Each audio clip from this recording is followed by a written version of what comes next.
নমস্কার। আজকে আমি এসেছি কিছু বলতে, যেটা নলেজ সম্পর্কে। আমার শিব থেকে শঙ্কর চৌধুরী বলছি। সন্ধিক্ষণ কাউন্সেলিং সেন্টার। আসুন সবাই মিলে স্পিরিচুয়াল হন। স্পিরিচুয়াল মানে আধ্যাত্মিকতা, অর্থাৎ রিলিজিয়াস কোনো ব্যাপার নয়।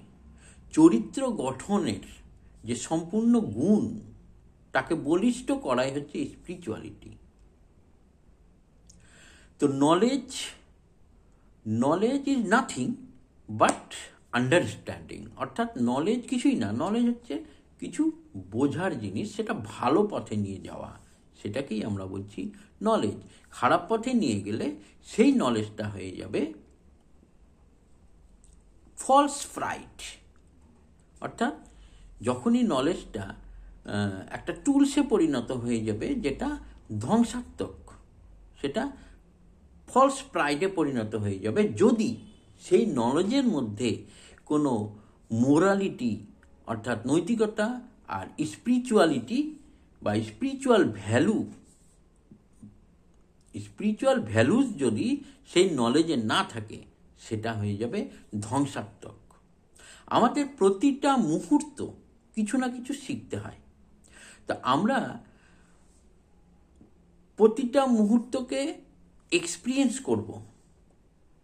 প্রতিটা মুহূর্ত, সেকেন্ড টু সেকেন্ড আমাদেরকে লার্নিং করতে হবে এবং এক্সপিরিয়েন্স করতে হবে। কিভাবে করব সেটাই শিখব আমরা।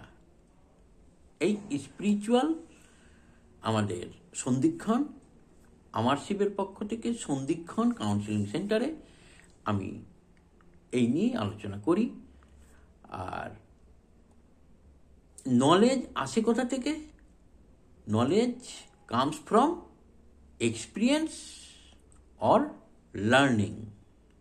তো মোর পাওয়ারফুল নলেজ হচ্ছে যখন আমরা কোনো কিছু এক্সপিরিয়েন্সের মাধ্যমে, মানে চলার পথে যেসব এক্সপিরিয়েন্স আমাদের হয়, সেটাই হচ্ছে মোর পাওয়ারফুল দ্যান লার্নিং, সেই নলেজটা।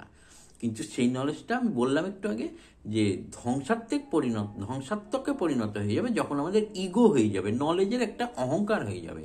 তখনই সেই নলেজটা ফলস প্রাইডে বা এক্সপ্লয়টেশন করতে ওই নলেজটা সাহায্য করবে। অতএব নলেজের মধ্যে স্পিরিচুয়াল ভ্যালুজ আনেন এবং মোরালিটি আনেন। কিভাবে আনবো? ওম নমঃ শিবায়, মহাদেবে ভক্তি আনুন এবং স্পিরিচুয়ালিটি শেখুন।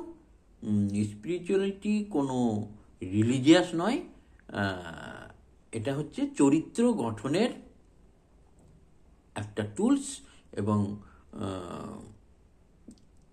যত বলিষ্ঠ চরিত্র হবে মানুষের, তখনই হবে সে স্পিরিচুয়াল ম্যান। ওম নমঃ শিবায়।